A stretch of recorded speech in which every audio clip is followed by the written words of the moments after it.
माध्यमिक शिक्षा बोर्ड यानी कि सीबीएसई उत्तर प्रदेश, हिमाचल प्रदेश, कर्नाटक, मध्य प्रदेश, राजस्थान, उत्तराखंड, गोवा, त्रिपुरा, दिल्ली, गुजरात, हरियाणा और मिजोरम समेत देश के करीब 23 राज्यों के स्कूल शिक्षा बोर्ड के छात्र अब कक्षा 10वीं, 11वीं और 12वीं में इतिहास की नई पुस्तकें पढ़ेंगे। इन करोड़ों छात्रों को अब कक्षा 10वीं, 11वीं और 12वीं के इतिहास की पुस्तकों में अब मुगल साम्राज्य, दिल्ली दरबार, अकबरनामा, बादशाहनामा और कई राजनीतिक दलों की उदय की कहानियां पढ़ने को नहीं मिलेंगी।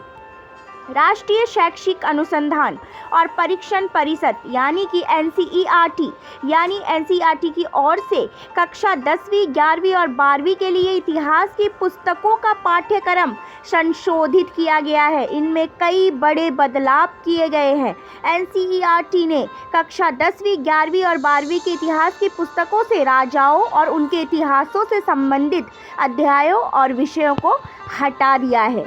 नए पाठ्यक्रम के तहत इतिहास की किताब themes of Indian history part 2 से द मुगल कोर्ट्स को हटा दिया गया है। इसी तरह सेंट्रल इस्लामिक लैंड्स, संस्कृतियों का टकराव और औद्योगिक क्रांति से संबंधित पाठों को भी कक्षा 11वीं के पाठ्य पुस्तक थीम इन वर्ल्ड हिस्ट्री से हटा दिया गया है।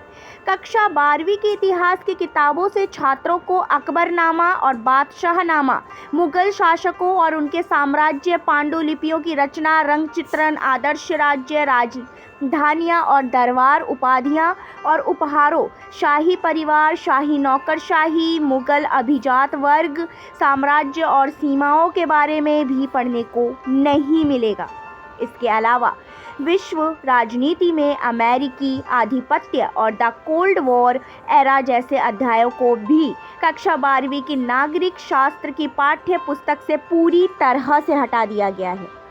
कक्षा 12वीं की किताब politics in India since independence से राइज ऑफ पॉपुलर मूवमेंट और era of one party dominance को भी हटा दिया गया है।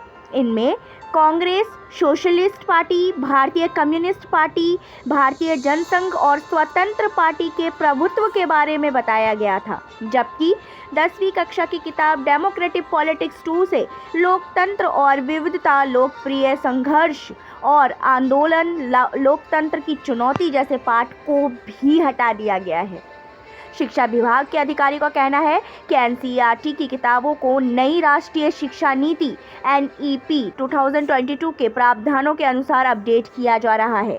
अप्रासंगिक हो चुके विषयों को हटाकर नई सामग्री जोड़ी जा रही है। नया पाठ्यक्रम शैक्षणिक सत्र 2023-24 से ही लागू किया जा रहा है।